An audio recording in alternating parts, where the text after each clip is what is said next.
성도 여러분 안녕하십니까? 우리 귀한 찬양으로 하나님께 영광 돌려주셔서 감사를 드립니다.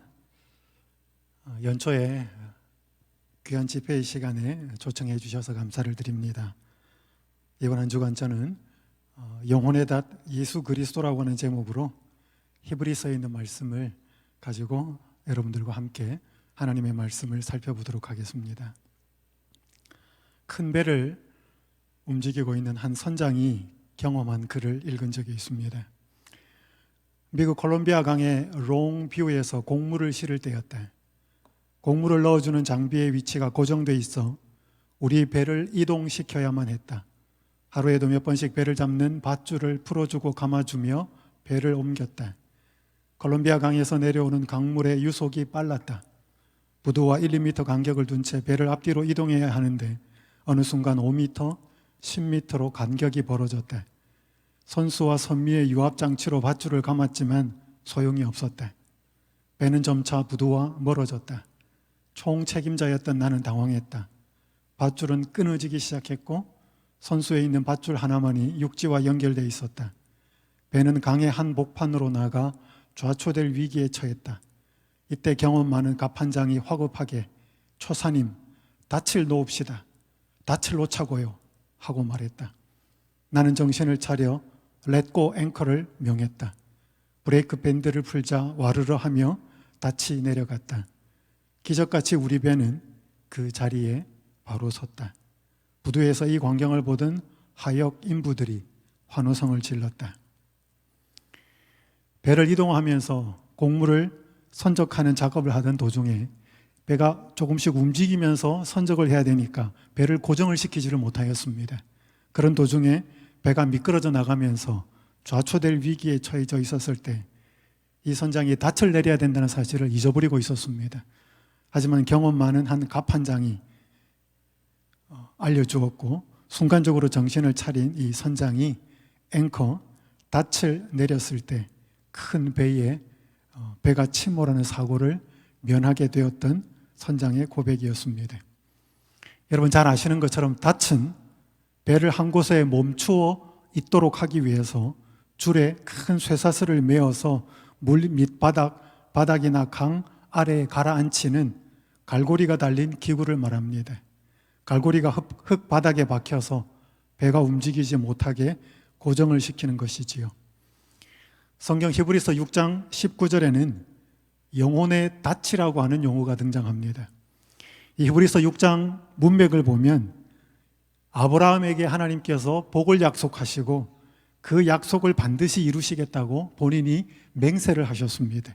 그 약속과 맹세가 히브리서의 독자와 오늘날 우리에게도 동일하게 적용될 수 있음을 말씀하고 있는데 이 영혼의 닭 같은 것이 하나님께서 약속과 맹세로 주신 그 소망이라고 말하고 있습니다.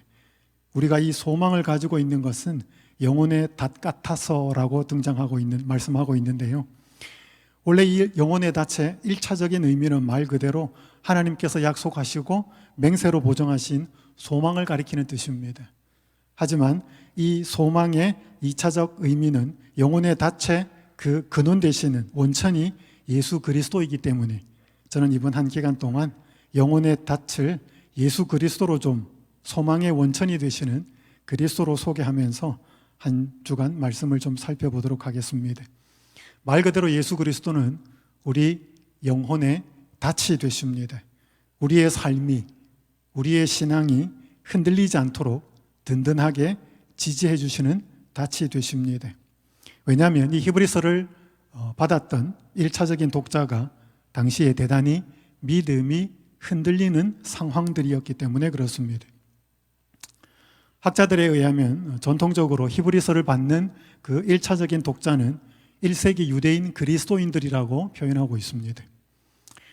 여기 윌리엄 존슨, 우리 재림교회에서 히브리서의 아주 탁월한 저자이신 이 윌리엄 존슨 교수님이 쓴 영혼의 닷 같아서라고 하는 번역된 책에 이렇게 기록하고 있습니다. 정작 그들의 문제는 피곤해져 지쳐 열정이 식은 것에 있었대. 그들은 주님의 재림을 기다리는 데 지쳐 있었고 그리스도인 본연의 의무를 태만히 했고 그들이 믿는 종교의 가치에 의문을 품었으며 그리스도인들에게 어려운 시기가 닥칠 것 같은 기미가 보이면서 그들의 상태는 더욱 악화되었을 것이다. 사도의 메시지는 영적 피곤이 위험하다는 것이다. 짧지 않은 신앙 횟수로 인해서 유대인들이 그리스도를 받아들이고 그리스도인이 된 다음에 뭔가 좀 지쳐있는 상황이 되었습니다. 신앙 연수를 오래 하면서 믿음 생활의 생동감이 약화되고 그러다 보니 신앙하는 것이 의무적이 될 가능성이 높아가고 있었습니다. 그러면서 그들이 가지고 있었던 구약의 어떤 교훈들, 율법들, 그런 것들로 돌아가고 싶어 하는 마음들이 이 히브리서를 받는 유대인 1세기 그리스도인 독자들에게 그 상황들이 되어지고 있었습니다. 그러면서 뭔가 예수 그리스도를 뜨겁게 받아들였던 그 진리를 등한히 하고 마음이 무디어질 가능성이 굉장히 높은 상황이었습니다. 결과 불신에 빠질 가능성도 또 그리스도를 떠날 가능성도 있었던 상황들이었습니다. 예수님께서 부활하시고 승천하셔서 다시 오시겠다고 약속하신 그 재림의 상황도 지체되는 것처럼 보였습니다. 예수님이 지금 무엇을 하고 계시는지 궁금했고 자신들을 돌보고 있는지 궁금했습니다. 그런 가운데 그들에게 어떤 특별한 상황이 되었던 구약의 어떤 율법, 의식적인 율법, 옛 생활로 돌아가 볼까 하는 마음들도 함께 있었습니다. 이것이 히브리서를 받는 당시 1세기 유대인인 그리스도인들의 특징이었습니다.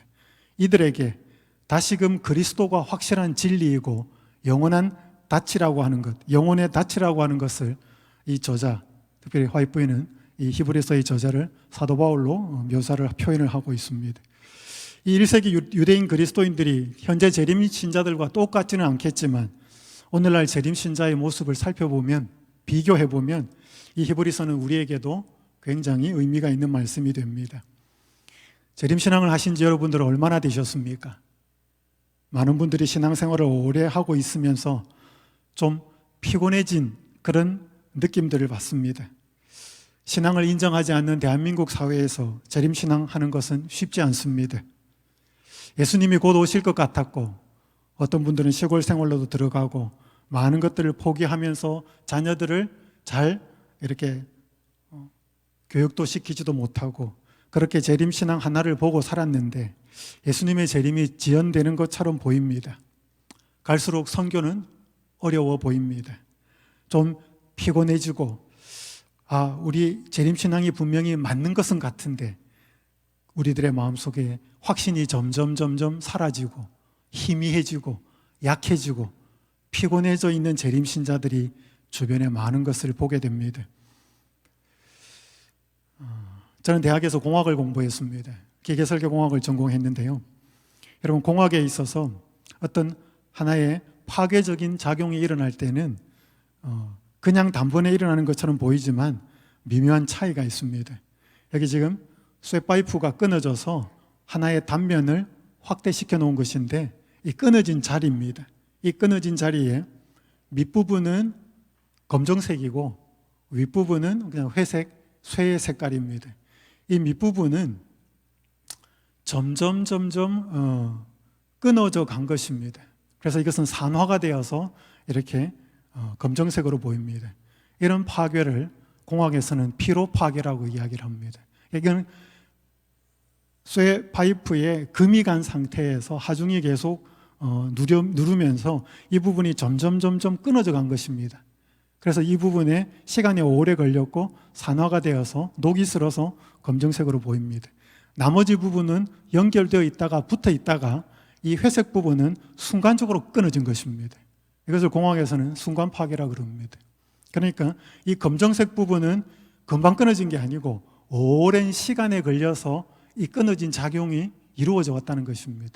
마치 우리의 삶에 피곤이 단 한 번에 이루어지지 않고 피곤이 계속 쌓이듯이 쌓여오면 어느 순간에는 그 피곤이 계속 쌓여서 도저히 버틸 수 없을 때 사람이 무너지는 것처럼 여기에 있어서 피로 파괴와 순간 파괴는 이 부분이 동시에 이루어지는 것이 아니고 피로 파괴가 점점 누적이 되어 오다가 이 쇠가 하중을 견딜 수 없을 때 나머지 부분은 순간적으로 끊어지는 것입니다.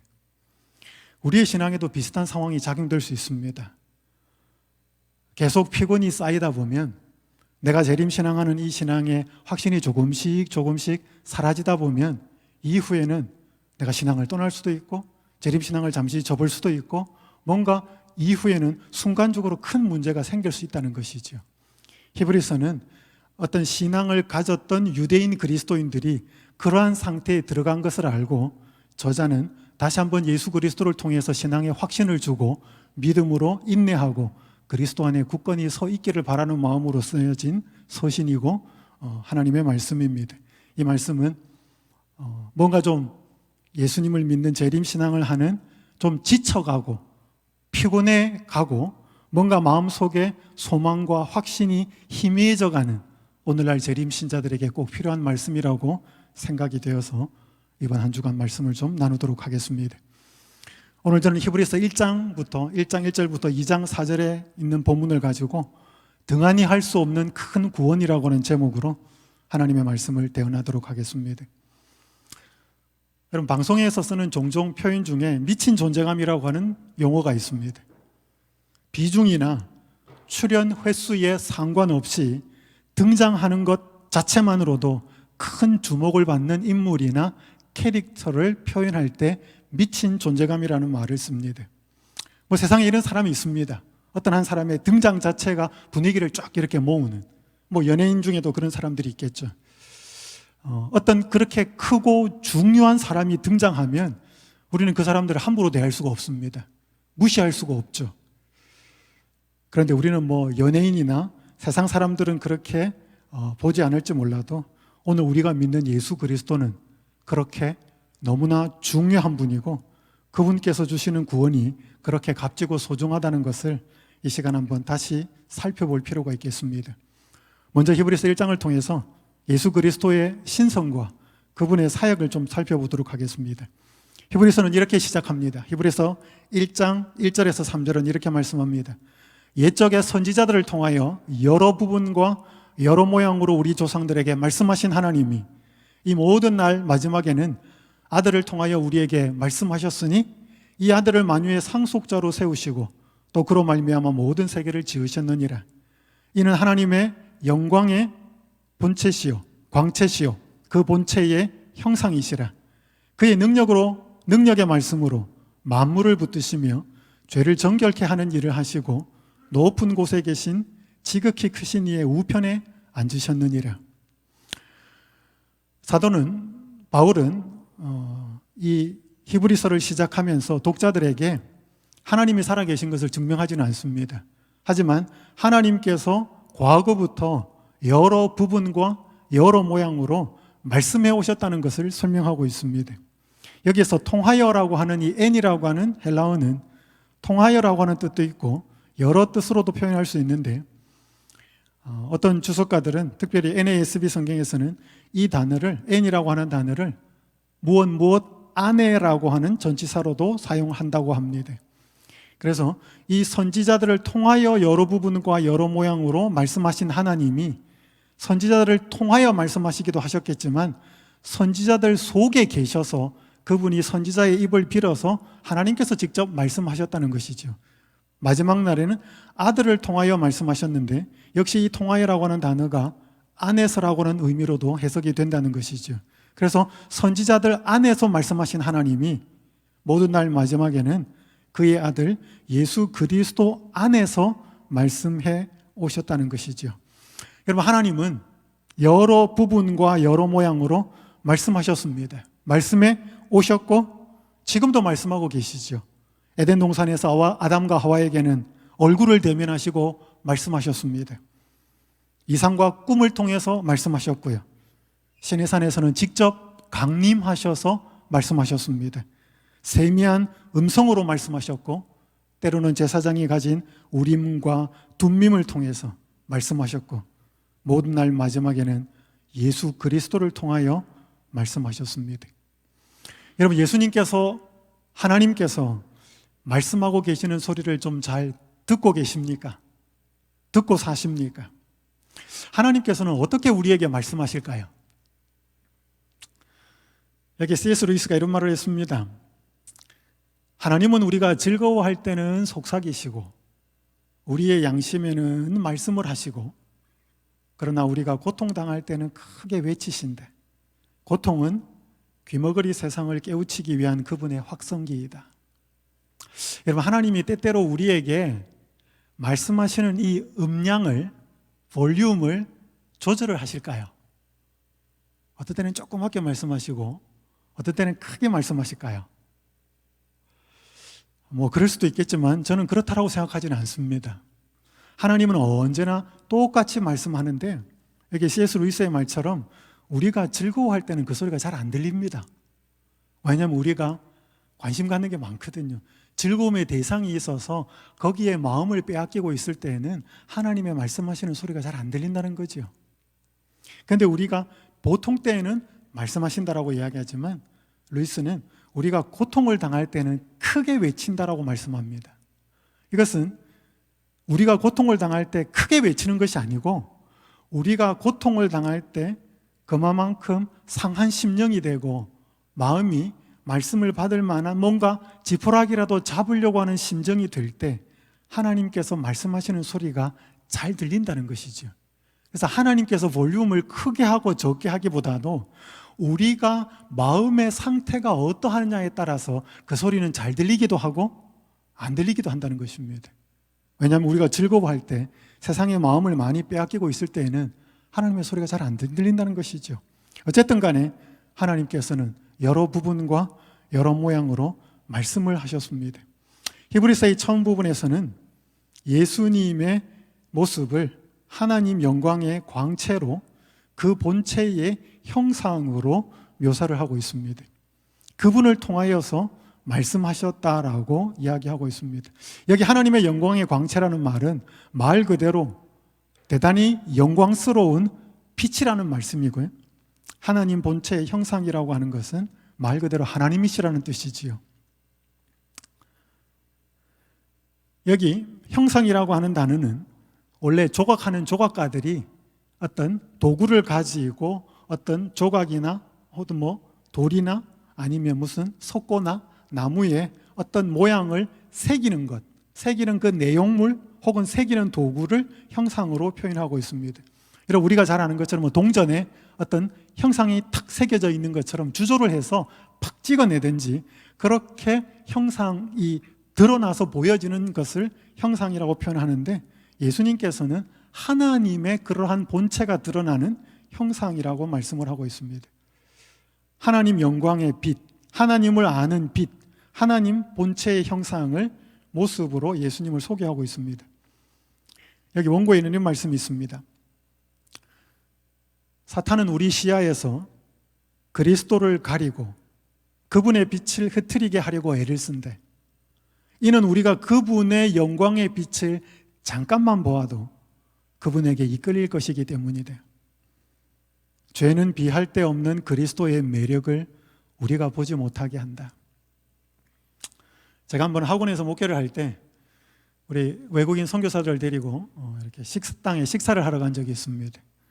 인도 식당에 가서 식사를 하는데, 그 식당에 들어가서 여러 가지 포스터가 붙여 있는데 한 예쁜 인도 아가씨의 그림이 그려져 있고 그 밑에 대단히 흥미로운 문구가 하나 적혀 있었습니다.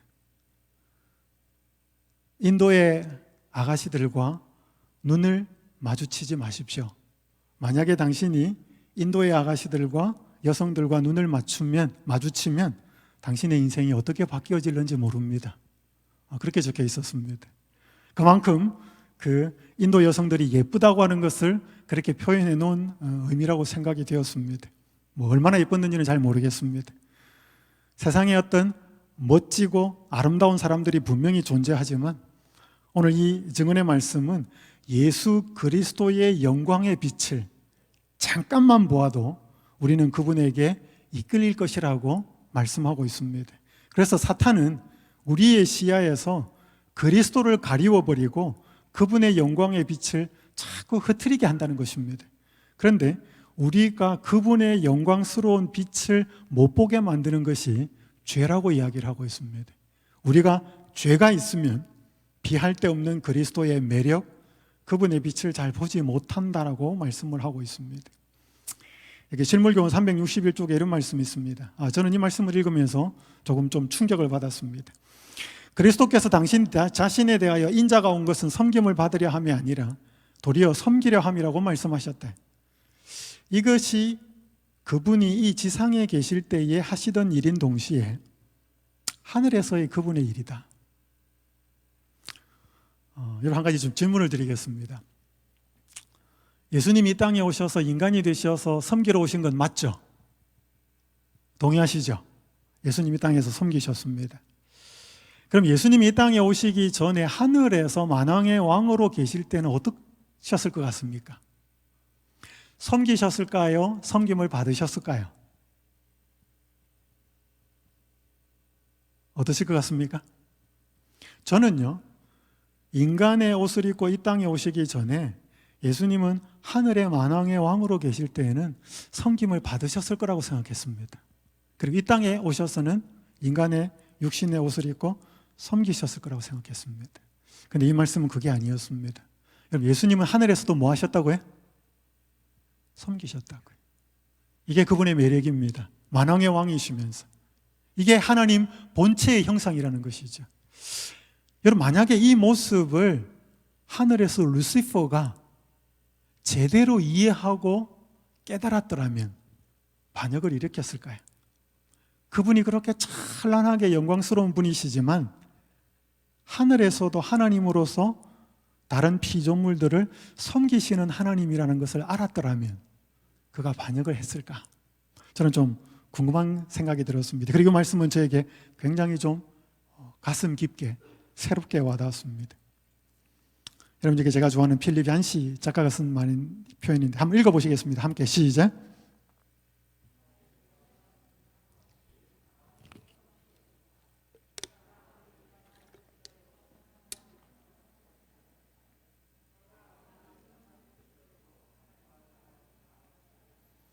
하나님은 그냥 나를 사랑하신다. 한 가지 질문을 좀 드리겠습니다. 여러분이 올해 작년보다 이전보다 하나님하고 더 신실한 관계를 하면서 신앙생활을 잘 하시면 하나님은 이전보다 작년보다 올해 여러분을 더 사랑하실까요? 어떻게 생각하셔요?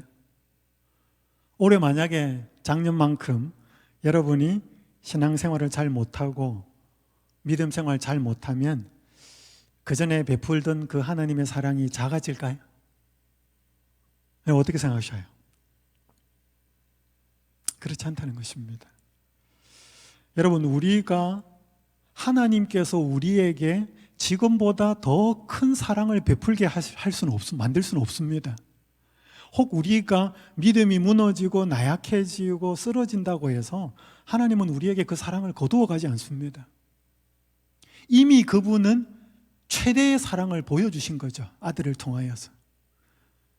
하나님의 사랑은 값 없이 아무 조건 없이 나의 잘함과 못함에 따라서 사랑을 더 줬다가 거두어 드렸다가. 여러분, 세상은 그렇게 합니다.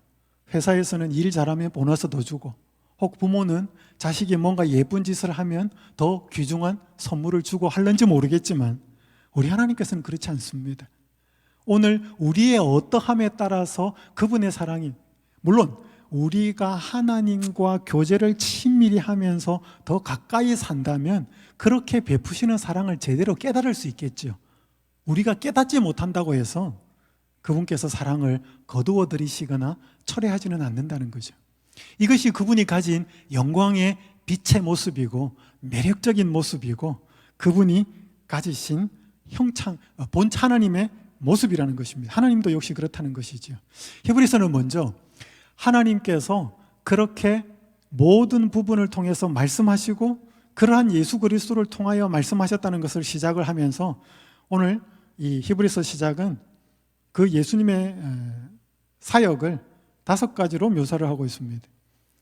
창조자, 만물을 붙드시는 자, 이것은 특별히 성육신 하기 전의 모습을 좀 설명한다고 생각이 되고요. 죄를 정결케 하시는 자라고 하는 것은 성육신 하신 상태에서의 말씀이라고 생각이 되고요. 만물의 상속자와 하나님 우편에 앉으신 자라고 하는 것은 그분이 성육신이 끝나고 하늘로 승천하셔서 하나님의 보좌에 앉으셔서 대제사장 봉사를 시작하시는 모습의 사역이라고 그렇게 이해할 수 있습니다. 하나님께서는 창조하셨고 만물을 붙들고 계십니다. 오늘 우리의 삶을 붙들고 계시지요. 올 한 해 여러분들의 삶을 붙들고 계시고 개인의 인생을 붙들고 계신다고 생각하셔도 틀림이 없습니다. 여러분, 이게 태양계 사진들 그림인데 태양 옆에 수성, 금성, 지구, 화성 그런 수로 되어 있는데 여러분, 지구 왼편에 있는 이 행성이 금성입니다. 이 금성의 연평균 온도는 462도입니다. 모든 생물이 다 타버리죠. 살 수가 없습니다. 그런데 이 지구 오른편에 있는 화성은 연평균 온도가 영하 63도입니다. 너무나 추워서 다 얼어버리죠. 사람이 살 수가 없습니다. 그런데 이 중간에 있는 이 지구는 1년 연평균 기온이 14도입니다. 여러분, 만약에 이 지구가 금성 쪽으로 조금 붙어서 공전 궤도를 형성해서 돌면 다 타버립니다. 그리고 이 지구가 화성 쪽으로 좀 붙어서 공전 궤도를 형성하면 다 얼어버립니다. 지금의 궤도를 딱 유지를 해야만 이 지구의 평균 온도는 14도가 유지가 됩니다. 여러분, 누가 이렇게 하실까요? 저절로 하시는 것이 아니고 저절로 되는 것이 아니고 오늘 만물을 창조하신 하나님께서 붙들고 계시다는 것이죠. 여기 부조와 선지자 115쪽 이렇게 이야기합니다. 맥박이 뛰고 호흡이 계속되는 것은 한 번 시동이 걸린 기계장치가 고유의 기운으로 계속적으로 움직이기 때문이 아니다. 모든 호흡과 심장의 고동은 우리가 그를 힘입어 살며 기동하며 있는 그분의 편만한 돌보심의 증거이다. 지구가 해마다 그의 소산물을 내며 태양 주위를 계속 공전하는 것은 고유의 힘 때문이 아니다. 하나님의 손이 유성들을 인도하시고 우주 전역에 걸쳐서 그것들이 제자리를 지키며 질서정연하게 운행하도록 하신다.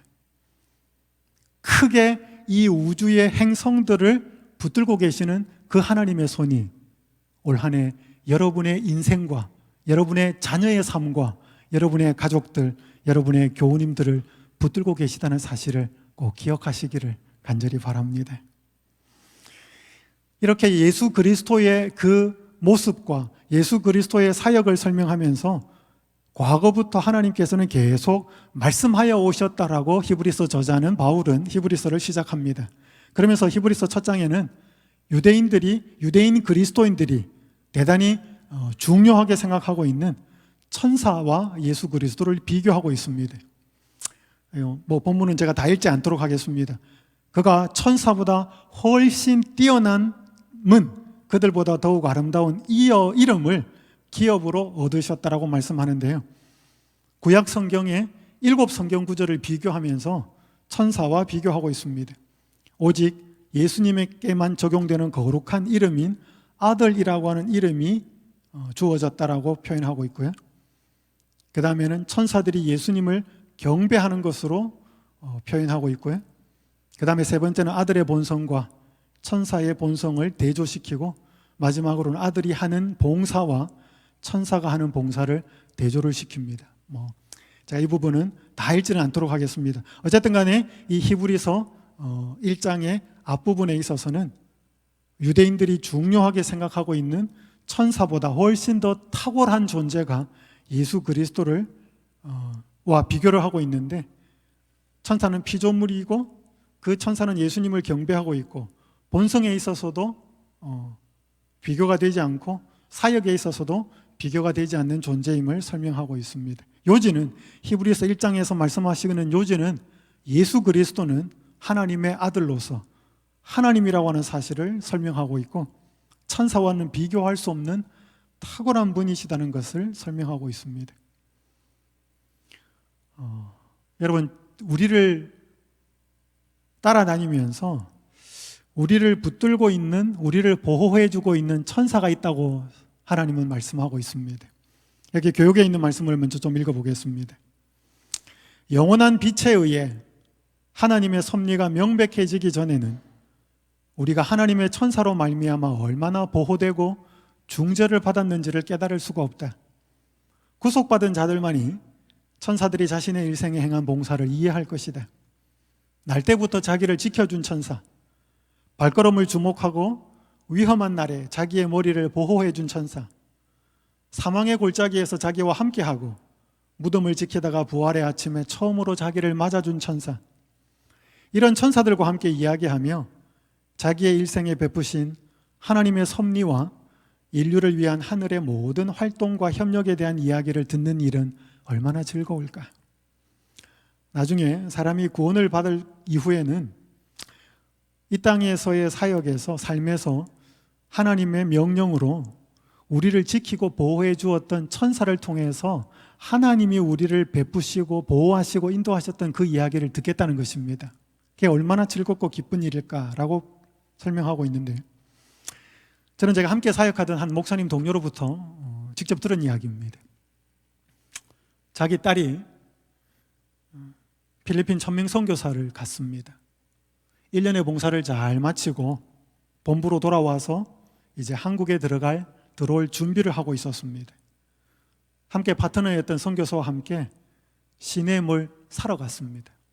시내에 가서 건널목을 이제 이렇게 건너고 있었는데, 저쪽에서 브레이크를 밟지 못한 트럭 운전자가 그 두 사람을 치고 나갔습니다. 굉장히 속도가 붙은 상태에서 두 사람을 쳤고 두 사람은 저 멀리 나가 떨어졌습니다. 주변에 있던 사람들이 저 두 아가씨는 다 죽었을 거라고 이야기했습니다. 그래서 트럭 운전사가 저쪽에서 트럭을 세우고 난 다음에 얼굴이 사색이 되어서 쫓아왔답니다. 근데 그 두 아가씨가 털털 털고 일어났어요. 근데 그 부딪힌 아가씨들한테 가서 이 트럭 운전사가 이야기를 물었답니다. 한 사람은 어디 갔습니까? 자기는 브레이크를 미처 못 밟아서 건널목을 걷는 사람을 쳤는데 세 사람을 쳤다는 것입니다. 그리고 그 중에 한 사람은 노란 옷을 입고 있었다는 것입니다. 근데 그 두 아가씨는 노란 옷을 입고 있는 적이 없었어요. 안 입었었습니다. 그러니까 노란 옷을 입은 한 사람과 세 사람을 이 트럭 운전사는 치고 나갔다는 것입니다. 근데 이 아가씨 둘은 건널목을 건널 때 자기들 두 사람 외에는 아무도 없었다는 것이었죠. 근데 이 두 아가씨들은 아무데도 한 군데도 상처를 입지 않고 다치지를 않았습니다. 여러분, 그 트럭 운전사의 눈에 보였던 그 노란 옷을 입었던 존재는 누구였을까요?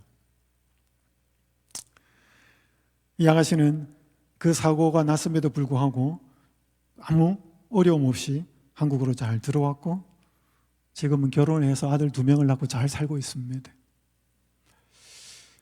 여러분, 우리가 모든 인생의 사건, 사고에서 이런 경험들을 하는 것은 아닙니다. 혹 왜 어느 목사님, 장로님, 집사님에게는 교통사고가 났습니까? 라고 물으면 저는 할 말은 없습니다. 그럼에도 불구하고 어쨌든 간에 하나님께서는 당신의 부리는 종으로서, 사역자로서 천사들을 통하여 보호하고 있다고 하는 것이 하나님의 말씀이고 증언의 말씀이지요.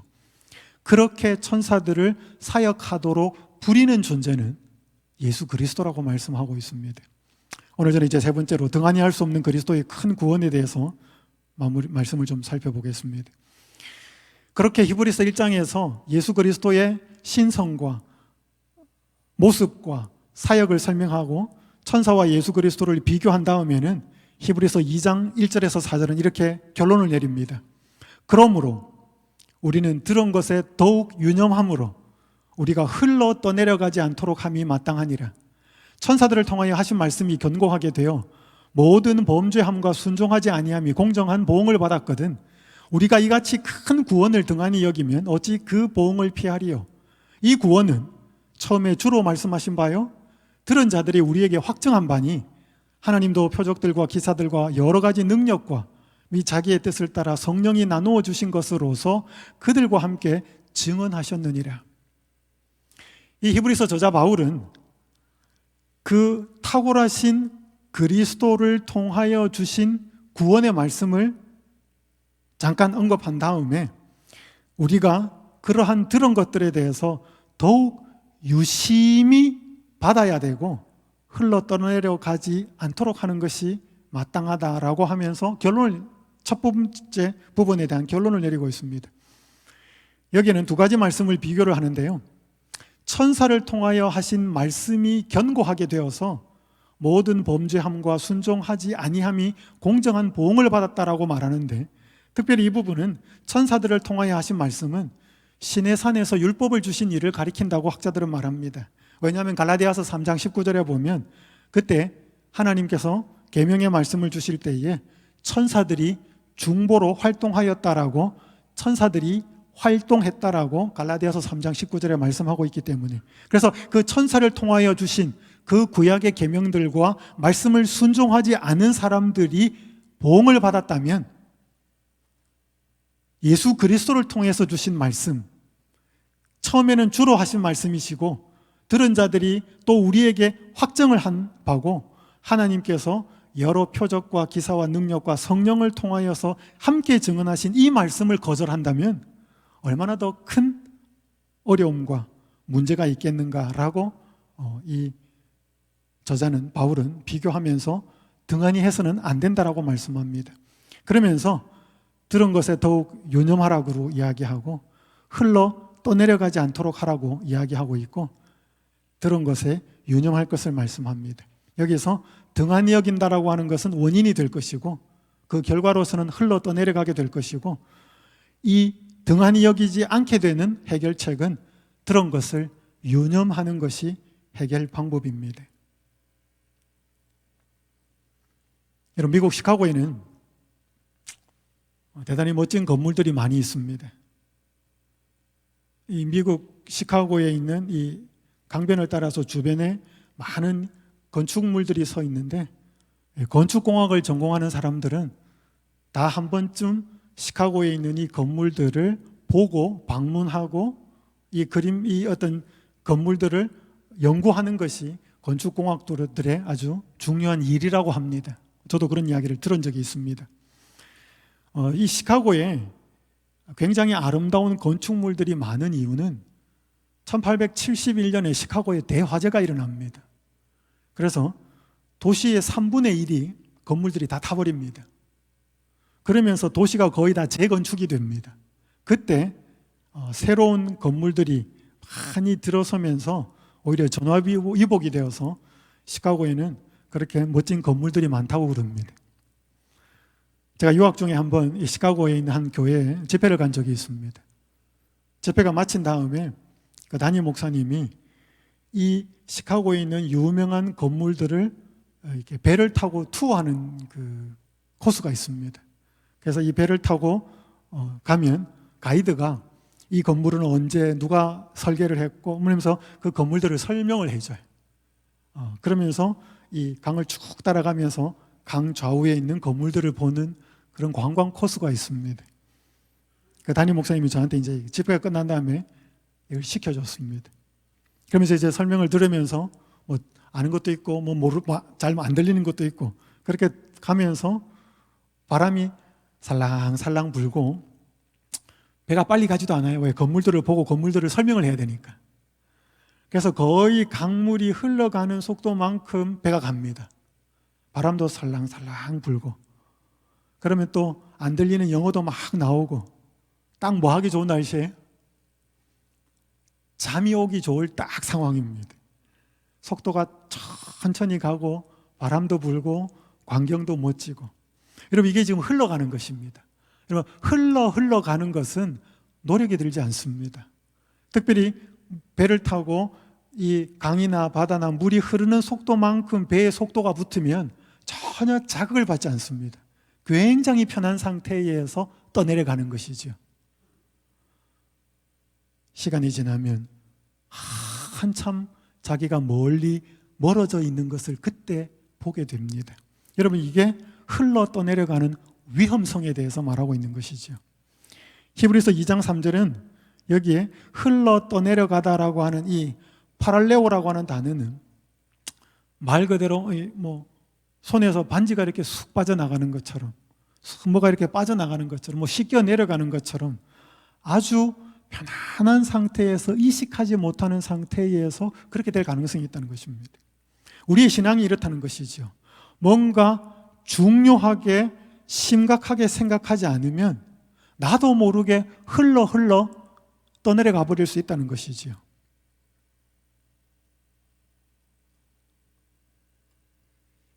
그래서 유념하라고 이야기합니다. 이 유념하라는 말에 프로세코라는 말은, 이 단어는 말 그대로 닻을 내리다, 이것도 항해 용어입니다. 무언가를 붙들어매다 라고 하는 굉장히 신경을 써서 노력해야 되는 것을 의미하고 있습니다.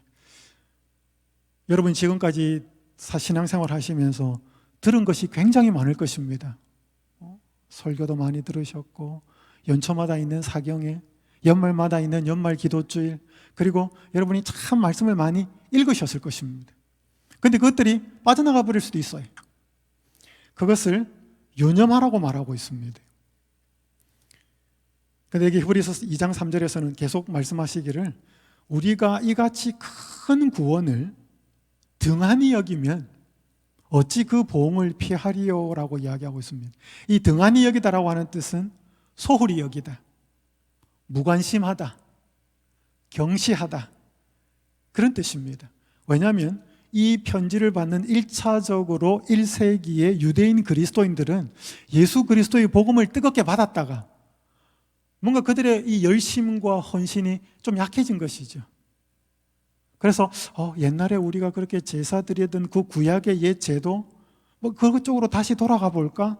뭔가 그리스도의 복음에 대해서 평가절하하는, 중요성을 소홀히 하는 그러한 모습을 경고하면서, 오늘 이 말씀은 역시 21세기를 살아가는 재림 신자에게도, 이것은 모든 시대의 모든 신자에게 권고하는 중요한 말씀이지요. 우리가 이같이 큰 구원을 등한히 여기면 어찌 그 보응을 피하리요. 여기 증언의 말씀에 이런 말씀이 있습니다. 영원한 생명. 만약 우리가 그리스도께서 가르치신 교훈들, 그 가운데서 이 진리를 이해할 수 있다면 얼마나 놀라울 것인가. 주께서 증거하신 위대한 진리에 대한 신앙은 진리를 진실하게 받아들인 모든 사람의 마음속에 개혁을 일으킬 것이다. 여러분, 여기에 이 하나님께서 주신 진리를 위대한 진리에 대한 신앙이라고 말씀하고 있고, 이것을 진실하게 받아들이면 우리의 모든 마음속에서 개혁이 일어날 것이라고 말하고 있습니다. 여러분, 우리가 받은 이 재림신앙 정말 중요한 것일까요? 여러분, 우리가 그리스도를 통해서 받은 이 구원 정말 큰 것일까요? 오늘 우리가 이것을 혹시 등한히 하고 소홀히 하고 함부로 대하고 있지 않을까요? 제가 유학 중에 논문을 쓰다가 좀 힘들 때 이북을 통해서 한 책을 보게 되었는데 제 가슴이 많이 좀 먹먹했습니다. 이 서쪽 하늘 붉은 노을이라고 하는 책인데, 이 부제목이 주기철 목사와 주광조 장로 이야기라고 이렇게 붙어져 있습니다. 여러분 한번 좀 들어보셨죠? 우리 재림교회 이야기는 아니지만 일제 신사 참배에 반대를 해서 7년간 옥살이 후에 감옥에서 순교한 주기철 목사와 그때 13살이었던 아들 주광조 군이 아버지를 잃고 나서 방황하는 이야기예요. 저는 이 책을 읽으면서 이 한 믿음의 이 선배가 어떻게 이런 결단을 하게 되었는지, 그가 받은 그 구원을 얼마나 복되고 값지고 소중하게 여겼는지, 그래서 자기의 목숨을 기꺼이 내놓았던 이 모습을 보면서 굉장히 도전을 받고 감동을 받게 되었습니다. 그가 감옥에 5번 잡혀 들어가는데 1940년에 마지막 5번째 투옥이 되기 전에 그 평양의 산정현 교회라고 하는 교회를 담임하고 있을 때 약 신자 20명이 형사들이 왔을 때 이 주기철 목사를 방문합니다. 그때 이 주 목사님이 시간을 내어서 교인들에게 한 말씀의 내용입니다. 주님을 위하여 오는 고난을 내가 피하였다가 이 다음 내 무슨 낯으로 주님을 대하오리까? 주님을 위하여 당하는 수옥을 내가 피하였다가 이 다음 주님이 너는 내 이름과 평안과 즐거움을 다 받아 누리고 고난의 자는 어찌하고 왔느냐 물으시면 나는 무슨 말로 대답하랴. 주님을 위하여 오는 십자가를 내가 피하였다가 이 다음 주님이 너는 내가 준 유일한 유산인 고난의 십자가를 어찌하고 왔느냐고 물으시면 나는 무슨 말로 대답하랴. 이렇게 교인들한테 말하고 잡혀갑니다. 그리고 결국 옥에서 순교를 하지요. 1944년이었습니다. 이제 시신을 가족이 받습니다. 장례를 하게 되는데 그때 이제 교인들이 많이 웁니다. 울 때 그의 부인이었던 오정모 사모가 우는 신자들에게 이런 말을 했습니다. 여러분, 지금은 울 때가 아닙니다. 지금은 기도할 때입니다. 주 목사님은 나약해서 힘이 모자라서 무식해서 죽은 것이 아닙니다. 당연히 말해야 할 때 벙어리가 될 수 없어서, 당연히 가야 할 길을 도망치거나 피하고 싶지 않아서, 당연히 죽어야 할 시간에 살아남을 수 없어서 죽었을 뿐입니다. 그리스도와 함께 십자가를 지는 자만이 그리스도와 더불어 영광을 나눌 수 있습니다. 이분들이 도대체 그리스도께부터 받은 그 구원이, 그 기별이 뭐였길래 자기의 목숨을 내어놓고 이렇게 지킬 수밖에 없었는가? 제가 논문을 쓰면서 좀 피곤해졌던 상황 속에서 제 마음을 다시 한번 다잡는 시간이 되었습니다. 그런데 이 아버지가 돌아가실 때 주광조 형제는 13살이었습니다. 그가 그렇게 아버지를 위해서 간절하게 기도했는데 아버지가 살아나오지 못했다는 거죠. 그래서 한동안 하나님을 믿지 않고 방황합니다. 내 기도를 들어주지 않았다고. 그렇게 막 방황하다가 이 아들이 정신을 차리고 돌아옵니다. 그러면서 한번 한국 큰 개신교회에서 설교를 합니다. 그 설교 내용의 일부분이 이렇게 적혀 있었습니다. 우리 믿음의 선배들은 고난으로 양식을 삼고 인내로 거처를 삼아 결국 죽음으로 그들의 믿음을 지켰습니다. 그들에게 있어 십자가는 생명이었고 고난은 삶이었습니다. 그들은 누구보다 강했습니다. 일제의 칼보다 강했고 공산당의 총보다 강했습니다. 그런데 오늘날 우리는 너무 약합니다. 한국 교회는 너무 유약합니다. 주차 공간만 부족해도 교회를 떠납니다. 삼복더위에 에어컨이 고장이라도 나면 예배에 참석하지 않습니다. 신앙생활로 인해 사업에 방해가 되면 신앙을 접거나 양심을 저버립니다. 신앙을 위해 손해를 보거나 불편을 참거나 불이익을 감수하는 일을 하려 하지 않습니다. 우리 모두는 편안함에 길들여진 채 솔로몬의 영광만을 추구합니다. 들에 핀 백합보다 더 곱고 아름다웠던 솔로몬의 옷자락과 창고마다 넘쳐났던 그의 부귀를 부러워합니다. 우리의 선배들이 그렇게 희생하고 고난과 박해를 당하면서도 그들은 그들이 받은 구원의 진리를 소중하게 여겼는데 지금 현대에 살아가는 많은 그리스도인들이, 신자들이 너무나 소홀히 한다는 것이죠. 돈 때문에, 편안함 때문에, 먹고 사는 것 때문에. 오늘 우리는 이때까지 그 하나님의 아들로서 하나님께서 주신 그 크신 그분이 주신 구원의 그 가치를 우리는 지금까지 어떻게 대해왔는지 다시 한번 좀 돌아보시는 시간이 되었으면 좋겠습니다. 여기 등한히 하지 말아야 될 것을 좀 말씀을 드리겠습니다. 여러분, 우리가 어떤 것을 등한히 하고 살았는지를 한번 살펴보겠습니다.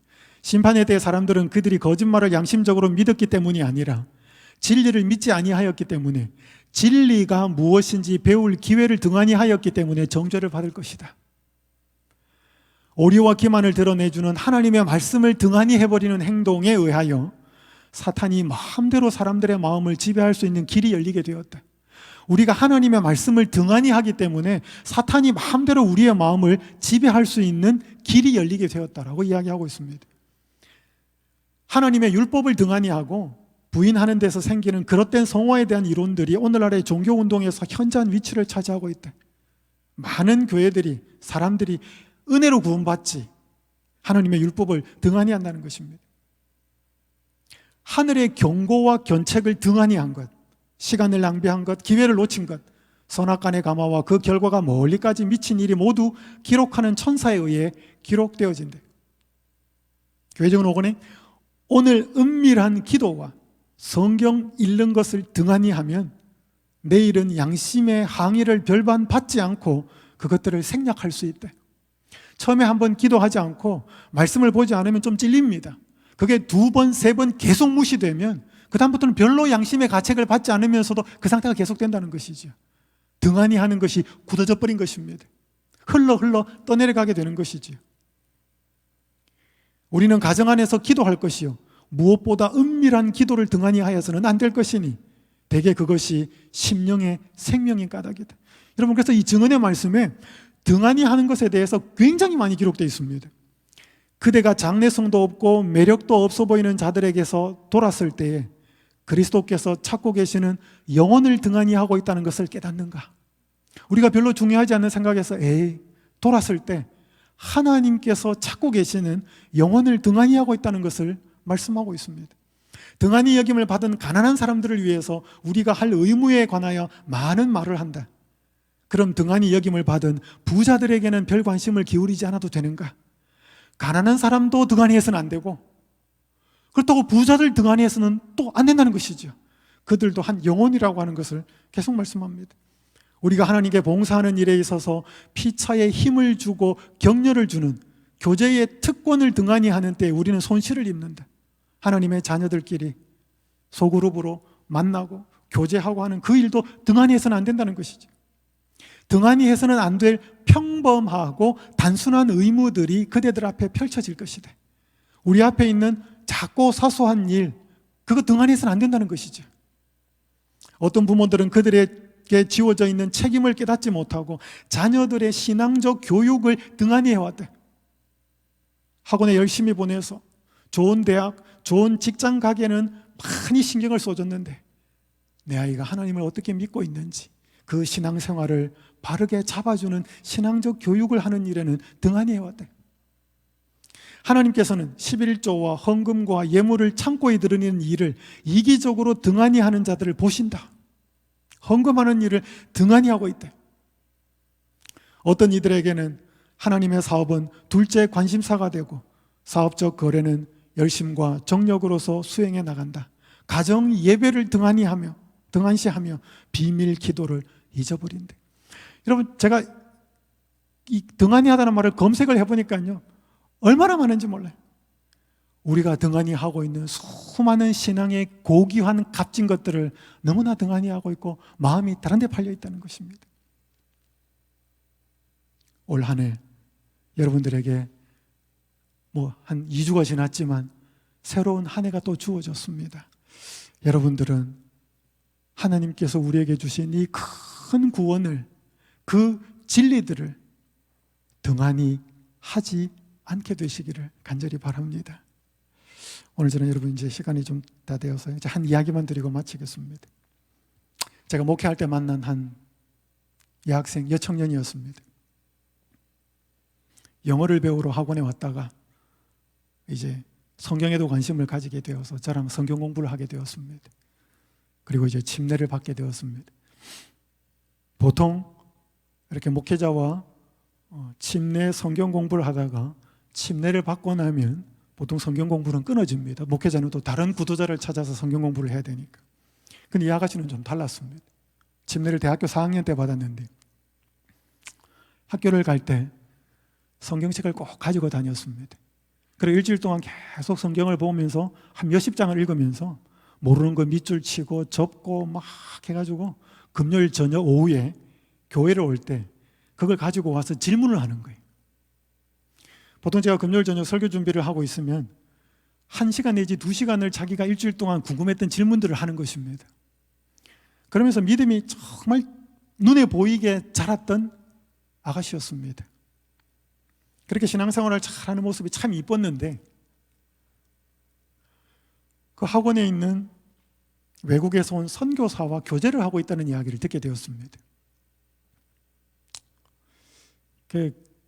제가 무조건 외국인하고 교제하는 것을 반대하는 것은 아니지만 그 남자는 이 자매의 아버지뻘 되는 사람이었습니다. 나이가 굉장히 많았고 좀 독특했습니다. 보통 선교사하고는 좀 달랐습니다. 그래서 제가 교제 안 하면 좋겠다고 반대를 했습니다. 그런데 계속 하더라고요.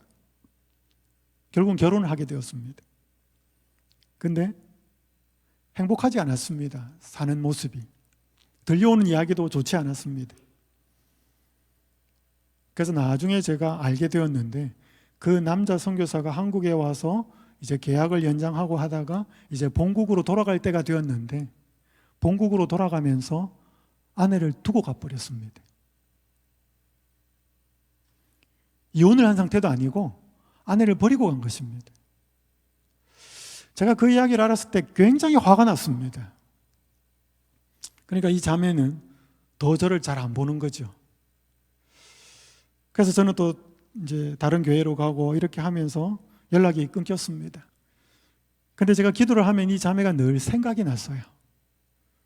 한 번은 휴대폰에 전화번호가 저장이 되어 있길래 바뀌지 않았는지 싶어서 전화를 한번 했습니다. 그러니까 받아요. 이렇게 반가운 이야기를 하다가 목사님 저 재혼했어요. 어떤 사람입니까? 외국인이에요. 뭐 영어를 잘해서 그런지 이 자매는 외국인과 또 결혼을 해 있더라고요. 뭐 이렇게 하다가 이제 이런저런 이야기를 끝내고 이제 전화를 끊어야 될 때가 되었는데 제가 꼭 한 가지를 물어야 했습니다. 교회는 나가고 있는지요? 하나님 믿는 신앙생활을 하고 있는지요? 조심스럽게 물었습니다. 그랬더니 그 전화기 너머에 그 자매가 아주 밝은 목소리로 그럼요 목사님, 제가 열심히 교회 나가고 있습니다. 제 남편도 안 믿는 사람이었는데 다시 교회로 함께 나가고 같이 신앙생활 잘하고 있습니다. 그러면서 그 자매가 전화를 끊기 전에 마지막으로 한 말이 이 말이었습니다. 목사님, 제가 어떻게 배운 성경 말씀인데요. 이게 그 자매의 마지막 고백이었습니다. 제가 어떻게 배운 성경 말씀인데 하나님을 떠날 수 있겠습니까? 여러분, 어떻게 보면 그 자매는 자기보다 신앙을 훨씬 오래 했던 그 사람, 그리고 남편, 버림받은 거거든요.